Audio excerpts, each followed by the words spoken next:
Акыркы күндөрү Ош шаарынын айрым көчөлөрүндө дал ушундай жарнамалар пайда боло баштады. Мында 20 жаштан 38 жашка чейинки айымдарды карын эне болууга чакырган жазуулар жазылган. Мында өзгөчө эмгек акысы дагы жогорку баада көрсөтүлгөн. Бирок бул жарнамалардын арты коркунучтуу жана кооптуу болушу дагы мүмкүн. Коомдук жайга илинген жарнамадагы номерге алгач катышуучу катары байланышып, шарттарын билип көрүүнү туура көрдүк. Дароо эле шаардагы жеке менчик клиникалардын бирине чакырып, ал жерден ден соолукту текшертип, талаптарга шайкеш келерин билүү керектигин айтты. Андан ары программа Грузиянын Тбилиси шаарында өтөрүн учак билети, бардык чыгымдар төлөнүп берилерин түшүндүрдү. Грузияда столица Тбилисиде. Полностью билеты туда-обратно без сервис. Полностью обследование на первичные, которые для прохождения программы вида полностью төлөп Кыргызстанда болсо. Если чет өлкөдө болсо, вы сами проходите, потом бизге чек отправляете, и мы вам оплачиваем по этому чеку. Для прохождения нужно УЗИ орган малого таза. Это для того, чтобы посмотреть состояние матки. Ал эми чет өлкөгө барып, карын эне болуу дегеле коопсуздукка канчалык кепилдик бересиңер деген суроого Оштон 67 кыз келиндер катышып жатат. Арасында экинчи жолу карын эне болууга жөнөп жаткандар бар деп билдирди. Демек, анын айткан сөзүнө таяна турган болсок, жакынкы күндөрү Ош облусунан 67 аял Грузияга карын эне болууга жөнөп жатышыптыр. Албетте бул канчалык деңгээлде чындык экени белгисиз, андан ары жакшы маянат төлөнөрүн айтып ишендирди. Азыр, наверное, с Нового года почти буду каждый месяц летать.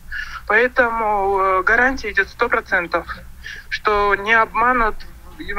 Оплаты будут, получается, каждый месяц в одно и то же число получать будете. Өзүм кыргыз болуп, мен ошонун баарын түшүнүп атам. Азыр 67 кыздай программа өтүп атышат.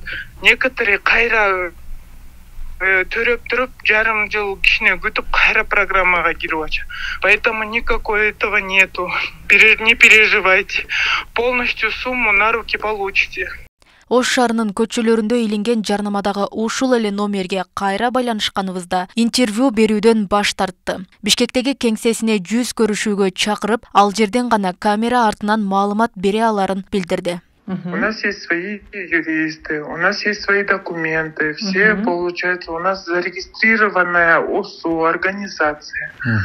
Мы не медицинская клиника, нам лицензия не нужна. Мындай жарнамалар акыркы кезде Instagram жана TikTok тармагында, Telegram каналдарында дагы көп кездеше баштады. Андагы баракчаларда эч кандай расмий аталышы жана дареги көрсөтүлгөн эмес. Андыктан расмий каттоодон өткөн медициналык клиника экендиги күмөн жаратат. Жарнамаларда көбүнчө Грузия, Жер, Россия, Кипр, Израиль сыяктуу өлкөлөргө барып бала төрөп берүү керектиги жазылган.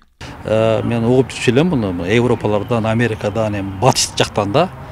Бул биздин Кыргыз элине, Кыргыз Республикасына жат нерсе да.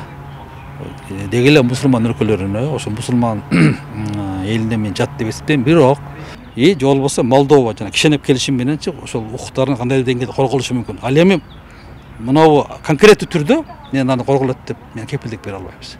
Конкреттүү түрдө азыр Россияга, Грузияга, Кипрга чакырып атышат да. Кипрга мен Россияга чакырса дагы, Россия эми ошол мен айткан жанагы эки келишимде бар. Ошонун башында турат.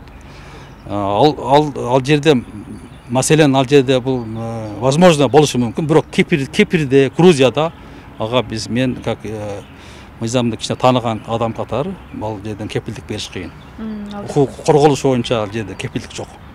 Жогорку кеңештин депутаты Дастан Бекешев Кыргызстанда катталбаган клиникаларга карын энеликти жарнамалоого тыюу салууну сунуштаган. Демилгени эл өкүлү Кыргызстандык аялдардын укугун коргоо багытында көтөрүп чыккан. Эл өкүлүнүн Telegram каналындагы билдирүүсүндө Иран, Кытай жарандары келип Кыргызстанда акчага муктаж аялдарды суррогат эне болууга үндөшөт. Ал жакта кокус боюнан түшүп калса эч кандай каражат төлөп беришпейт деп жазылган. Роза Акматжан кызы, Шахрух Иминджанов, Ош ТВ.